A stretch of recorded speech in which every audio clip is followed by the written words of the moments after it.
अस्सलाम वालेकुम, good morning. आप सबका मेरे चैनल पर वापस से स्वागत है।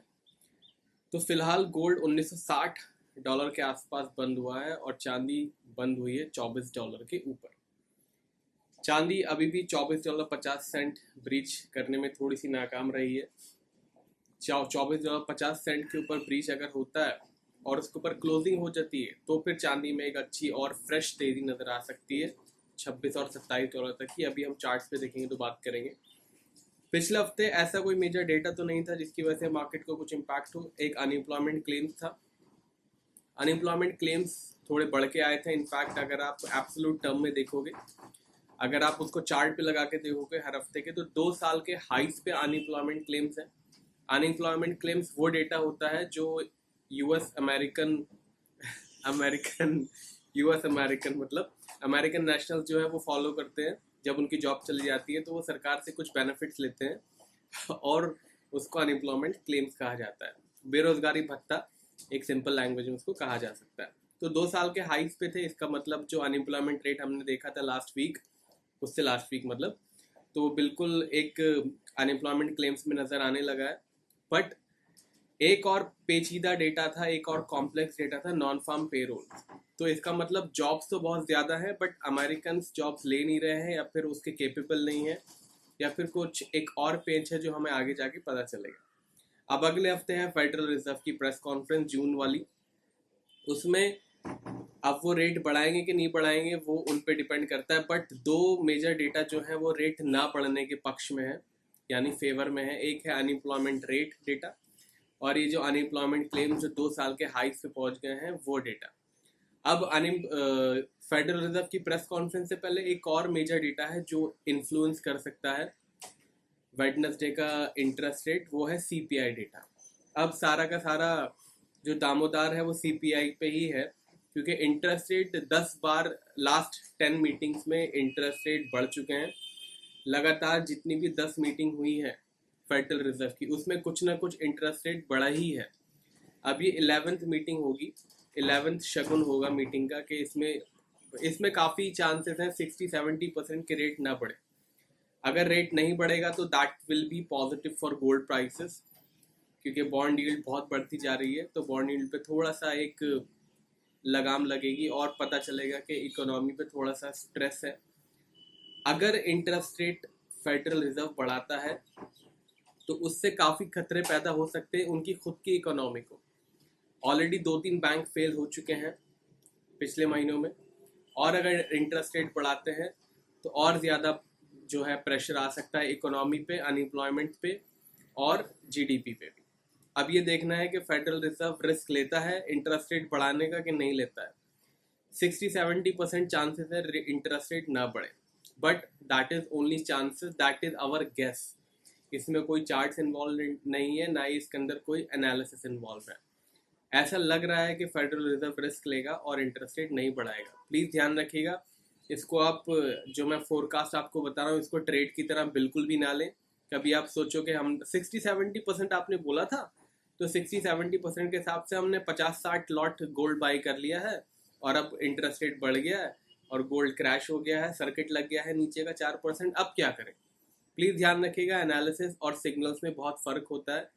This is analysis only, please उसका ध्यान रखिएगा। इसके ऊपर, इसके बेस पे ट्रेड ना लें तो ज़्यादा बेटर रहेगा। इनफैक्ट एनालिसिस के बेस पे ट्रेड ना लें, सिर्फ ये रेफरेंस के लिए आपके लिए होता है। तो 60-70% चांसेस है कि इंटरेस्ट रेट ना बढ़े। अगर इंटरेस्ट रेट नहीं बढ़ेगा तो मैं आपको अपडेट कर ही दूंगा टेलीग्राम पे और ट्विटर पे। अगर आपने टेलीग्राम और ट्विटर ज्वाइन नहीं किया तो कर सकते हैं, लिंक डिस्क्रिप्शन में दे रखा है। बाकी अगर आप मेरे चैनल पे फर्स्ट टाइम आए हो, नए आए हो, तो सब्सक्राइब कर लीजिएगा। ऑलरेडी सब्सक्राइब है तो प्लीज़ लाइक करके ही वीडियो आगे बढ़ाएगा। चलिए चार्ट्स पे चलते हैं और एक्शन पिछले हफ्ते का देखते हैं चार्ट्स पे, और अगले हफ्ते क्या एक्शन हो सकता है वो भी देख लेते हैं। चलिए चलते हैं चार्ट्स पे। यह है गोल्ड का डेली चार्ट। एक बार डेली चार्ट से पहले वीकली चार्ट में फाइनली आपको दिखेगा कि फाइनली एक नॉन डोजी कैंडल आपको दिखेगी। काफी हफ्तों से एक डोजी डोजी डोजी डोजी चल रहा था। फाइनली एक हफ्ता ऐसा है जहां पे मतलब एब्सोल्यूट टर्म में पॉजिटिव जैसे कि ये वाली कैंडल है वैसे तो नहीं है, but yes it is better than doji. और इट इज और डेली में आपको दिखेगा थोड़ा सा नीचे आके बंद हुआ है। I would be really glad कि अगर 1966 या 1970 के ऊपर बंद होता, बट अनफॉर्चुनेटली ऐसा नहीं हुआ है। पहले इस हफ्ते देख लेते हैं कौन कौन से डेटा है, उसके बाद हम आगे के चार्ट की बात करेंगे। अगला हफ्ता बहुत एक्शन वाला होने वाला है, तो प्लीज ध्यान रखिएगा। Tuesday Clement Clement count change है। टेक्निकली अनएम्प्लॉयमेंट क्लेम्स है उनका, ब्रिटिश का। उसके बाद ब्रिटिश का अनएम्प्लॉयमेंट रेट भी है।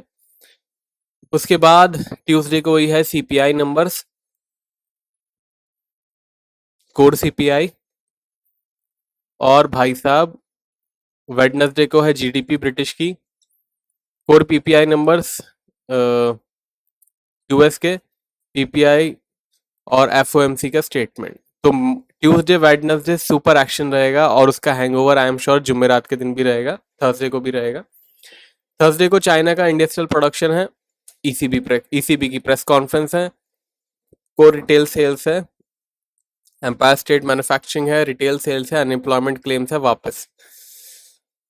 ईसीबी की प्रेस कॉन्फ्रेंस है, इंडस्ट्रियल प्रोडक्शन है, पूरा एक्शन होने वाला है। फ्राइडे को जापान की मॉनेटरी पॉलिसी है। तो मेजर जो 3 बैंक्स हैं वर्ल्ड के, फेडरल रिजर्व, ईसीबी और बैंक ऑफ जापान, तीनों की मॉनेटरी पॉलिसी अगले हफ्ते है। That is one hell of a coincidence. उसके बाद फ्राइडे कंज्यूमर सेंटिमेंट है और इन्फ्लेशन एक्सपेक्टेशंस है।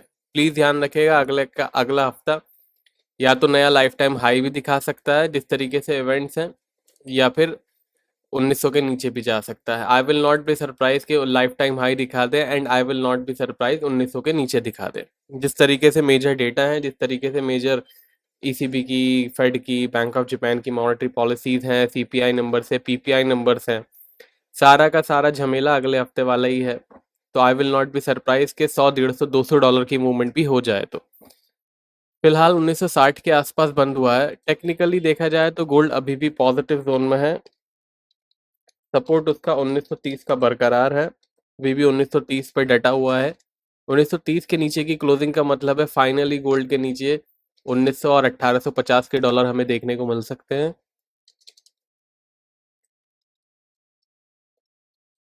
रेजिस्टेंस है $2050। अनफॉर्चुनेटली रेजिस्टेंस जो है वो अभी भी काफ़ी ऊपर है। अभी भी आप देखो तो $90 का रेजिस्टेंस है। अनफॉर्चुनेटली कहें कि फॉर्चुनेटली कहें, जब तक ये जो रेंज है 2050 की ब्रीच नहीं होगी, तब तक एक क्लियर 2200 या 2300 का आंकड़ा नहीं मिलेगा। बट यस, क्लियरिटी ये है कि गोल्ड पॉजिटिव जोन में है जब तक 1930 को ब्रीच नहीं करता है तब तक। बाकी एमसीएक्स के लेवल में मार्केट कमेंट्री में डाल दूंगा। काफ़ी लोग मार्केट कमेंट्री ज्वाइन नहीं कर पा रहे हैं, उनके लिए मैं आज अपडेट डाल दूंगा टेलीग्राम के नॉर्मल चैनल पे। जो हमारा नॉर्मल टेलीग्राम चैनल है उस पे आपको अपडेट मिल जाएगा कि मार्केट कमेंट्री अब व्हाट्सएप पे कैसे ज्वाइन की जा सकती है। तो प्लीज़ टेलीग्राम देखना ना भूलें।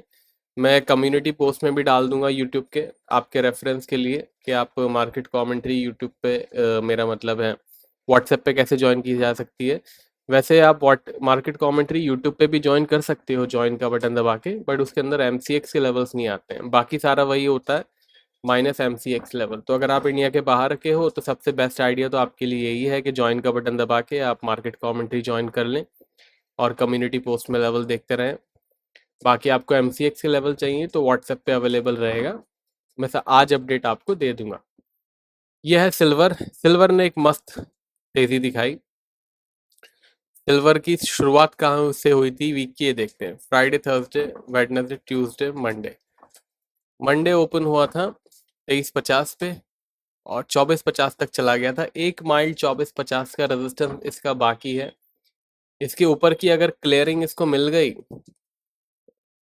तो फिर समझिएगा कि $26 के लिए पार्टी तैयार है।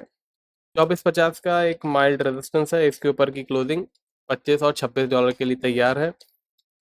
सपोर्ट एक इम्पॉर्टेंट सपोर्ट है 2340 का, इसके नीचे की क्लोजिंग का मतलब है पार्टी तैयार है $22 तक की।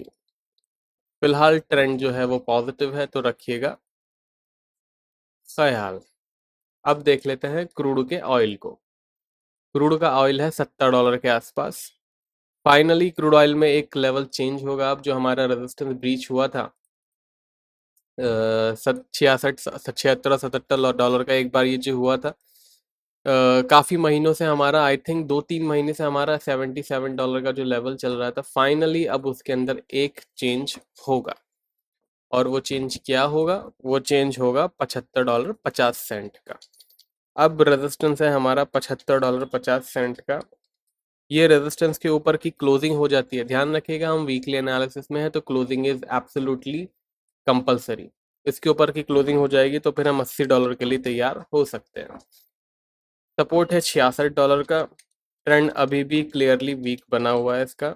जब तक 75, 50, $76 के ऊपर की क्लोजिंग नहीं होगी, क्रूड ऑयल के अंदर कोई भी मजेदारी वाली बाइंग नहीं आएगी पोजिशन में। ऑफ कोर्स इंटरडे ट्रेंड अलग हो सकता है, इंटरडे ट्रेंड के लिए मैं मंडे टू फ्राइडे वीडियो डालता ही हूँ, तो मेक श्योर अगर आप मंडे टू फ्राइडे वीडियो देखना चाहते हो तो लाल सब्सक्राइब का बटन दबाकर सब्सक्राइब कर लीजिएगा ताकि आपको नोटिफिकेशन आ जाए।